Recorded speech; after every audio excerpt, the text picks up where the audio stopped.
So Anthony Joshua beat Prenga, but now there are interviews with speculation and conspiracy theories.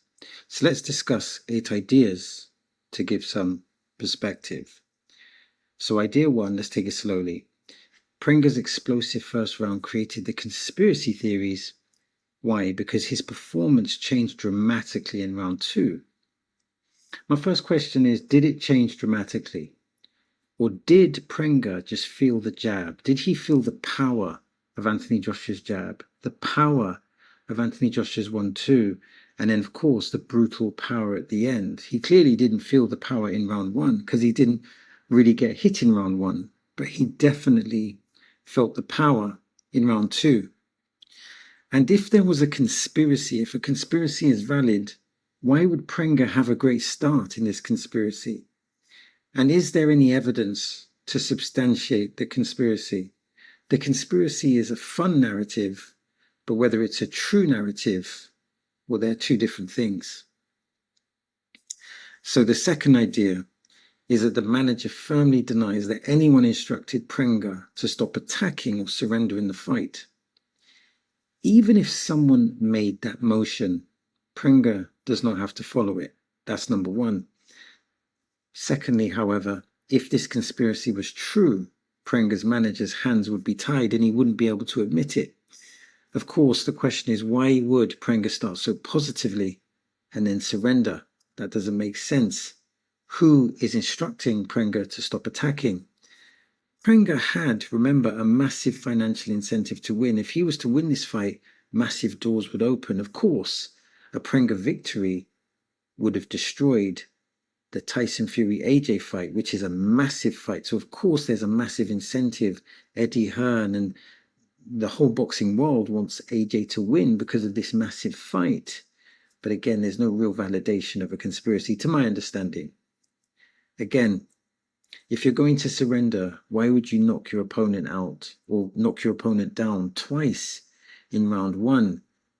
That narrative bias, to me, doesn't seem to make much sense. And then the third idea is that the team claims Prenga had a high fever, missed sparring and entered the fight without proper preparation. Okay, let's deal with that. So we have high fever, missed sparring and not proper preparation. So I'm assuming we have the high fever, which affects the missed sparring and the proper preparation. Now it's important to remember that many boxers enter fights in not the best shape. The best example of this is when Evander Holyfield fought Riddick Bowe in the 3rd fight. He attended the fight, he engaged in the fight, even though he allegedly had hepatitis A and was sick. And this is an irony because Evander was considered to be one of the best conditioned heavyweights of all time. So fighters entering fights and not being optimal, that's nothing new. I believe Errol Spence was not 100% when he fought against Tim Tszyu. If you looked at the interviews by Errol Spence before the Tim Tszyu fight, he was giving hints and indications that maybe he was having problems in camp. And of course, from a Prenga perspective, if you have this massive financial opportunity, and it is a massive financial opportunity, I would bet it was his big payday. Are you going to throw it away and say that I can't fight? So it's an unfortunate situation. We're assuming it's true, and it's very unfortunate. And that could explain what happened in round 2. That might be part of the explanation, part of the quote-unquote surrender. Now, the 4th idea is that his early success, referring to Prenga, may have made him overconfident and caused him to misjudge his energy levels. I don't know if he misjudged the energy levels or it was a lack of experience. When AJ introduced the jab, when he introduced the jab and he started landing the jab and he started landing the 1-2, I think that's when the fight changed. I think the reality dawned on Prenga. Remember, in the first 30 seconds, he had Joshua on the floor. He would have had adrenaline and he was getting a lot of success. But in round 2, as the pace started to slow and AJ started to land those jabs, he would have felt that power. And let's be honest, Prenga does not have the experience of AJ.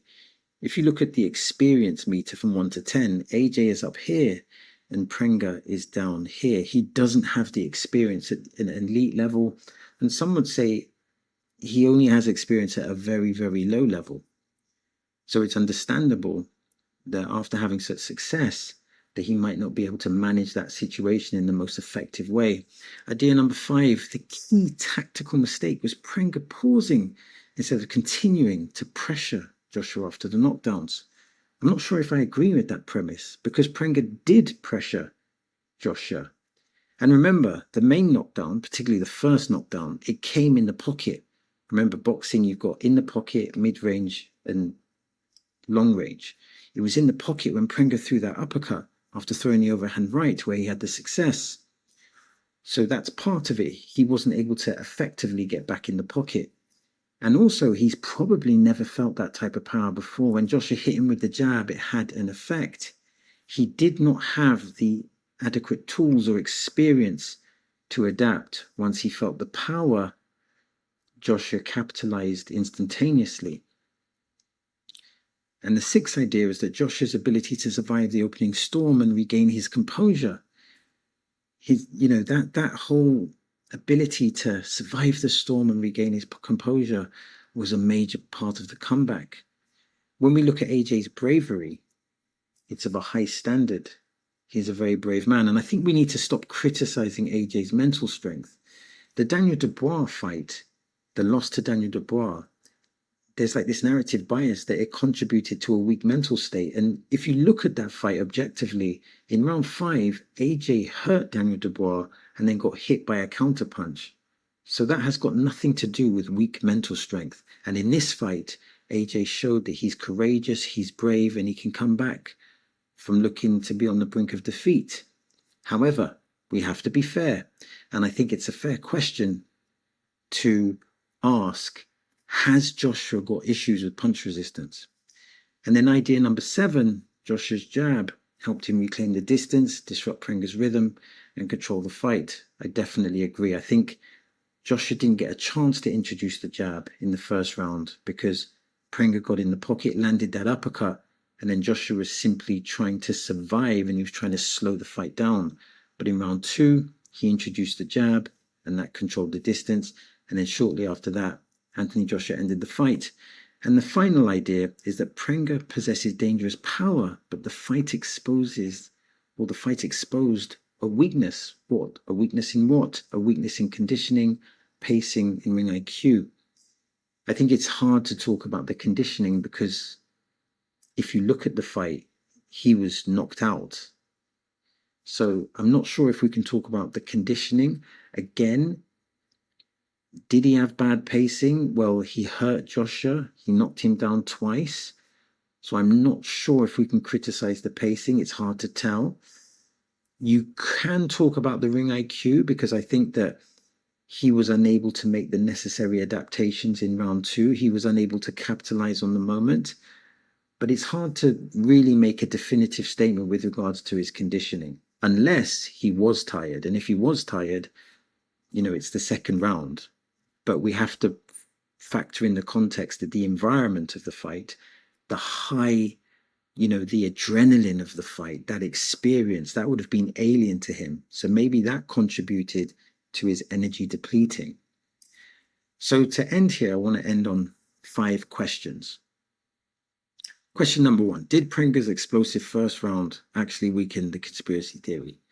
I think the answer to that is yes. Question number 2, did Joshua's jab change the fight more than Prenga's fitness did? I believe Joshua's jab changed the fight. I believe his 1-2 changed the fight because he felt the jab with power. Then he felt the straight right hand, which had a lot of power. And then Joshua punched, not in 1 phase, not in 2 phases, but in 3 phases. And then he ended the fight in clinical fashion. So I think the jab was the beginning of that sequence. Question 3, after the knockdown, should Prenga have kept fighting in the pocket?